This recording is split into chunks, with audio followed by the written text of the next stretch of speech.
what we had to watch out the way, now we get to our anime news announcement, which is everything that has been announced at the time of this video, which would be in November, about to start December. But at the time this video goes up, hopefully it'll be Christmas time, since we did the whole, senpai clause. But anime news announcement, and the first thing we have on our show notes is Love Live anime film Over the Rainbow, airing in January 4th, 2019. And sadly enough, that's all the information we got, because No, we did get more trailers, so we got the plot of the movie. okay, good, because I've watched 2 trailers. I haven't seen is there a third one out? Or Is what? 2? Is there a third trailer or just 2 trailers? I've only seen 2. There are 3. I think only 2 are subtitled into English. Oh, okay. Well, we can still touch upon it though. So yeah, Love Live, Over the Rainbow, coming out in January in Japan. Probably will be aired in Anime Expo, just because, yeah, I can only see them doing that way. So since we talked about Bleach live action film, I'm gonna let Kay take over the Love Live and what she thinks about it. So you have the floor. Yes. Okay, so the Love Live movie is going to take place in Italy, just like how the School Idol movie, the first one, took place in New York City. From what I remember, I didn't really watch too much because I didn't want to really spoil myself. Because like nowadays, I feel like a lot of anime film trailers spoil way too much of the film. Yeah, thanks Dragon Ball. Like they release like 4 or 5 trailers that you don't need. Yeah, really didn't need Gogeta being in the new movie. Fuck all you guys on Twitter. Go ahead.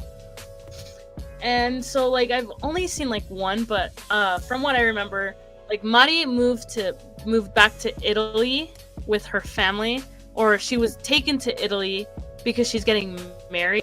Yeah, and so like the other Kanan and Daya, they go, or I don't know how the girls end up there. I didn't want to spoil myself, but they're there to pretty much like save her and stop this marriage from happening because she's too young, bro. Right, they're all very young. But are you gonna stop there, or do you wanna? And well, that's all I know. All I know is like people think there's like one male character in the franchise, like that dude that's in the hat, talking to Yo, and they're like, oh god, now she's like the third wheel, so they need to give her a boyfriend. And like people are freaking out because this boy is interacting with my waifu. Yeah, I feel like when you add a boy to like this series, just like that just throws everybody off. Like, oh, we can't have, it's gotta be an all girls club. The fuck, you can't break. But I think this movie might be better executed than the first, only because the first movie felt like. Do you remember that first Digimon movie where it was like a bunch of things like taped together? Yeah, it just felt like a marketing scheme. Like we had reached like this 100 episode threshold. Let's just put out a movie just because we can. Right, like the first School Idol movie felt like, okay, they're in New York, then all of a sudden they're back home, and then they're doing this final project, and it didn't really feel very connected. It was like all over. But here they're like bringing in an actual like overall story. Like Mari's getting married, her mother's there, this new character's there. They're trying to get her out of the situation, while at the same time like trying to transition into their new school since Uchiura closed. Yeah, and I think that's what I look forward to the movie the most, is that like this feels like an actual like a movie put together. Like it could be like a main story plot line. Right. And it'll be like final closure for the Sunshine series. Right.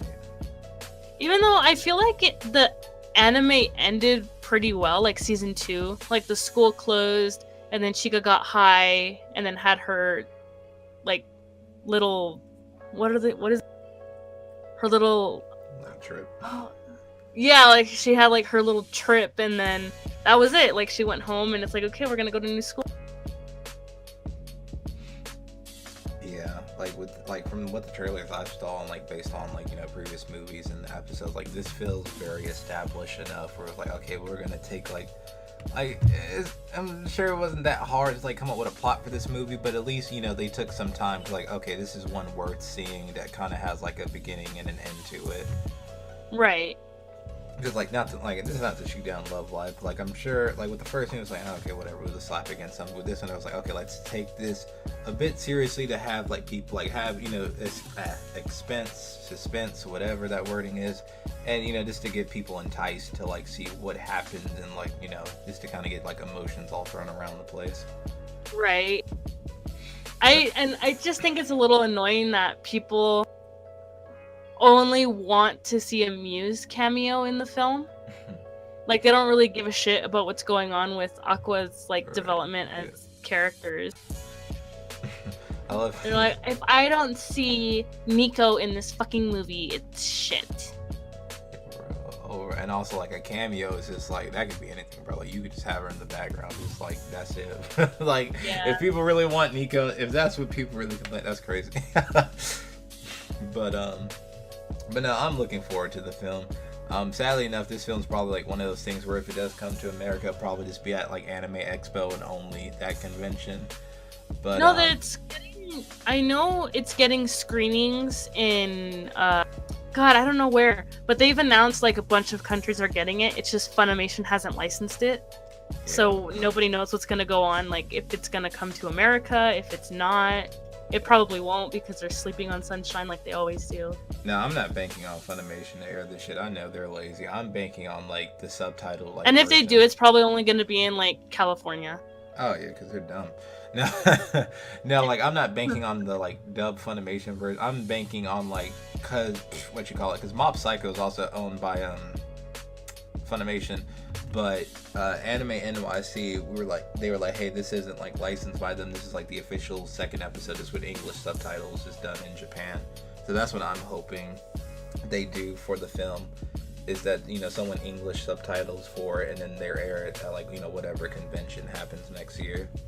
Yeah, but even at a convention, that's a really limited like thing. Yeah, but like we know how Funimation are. They only publicize stuff whenever they feel like it.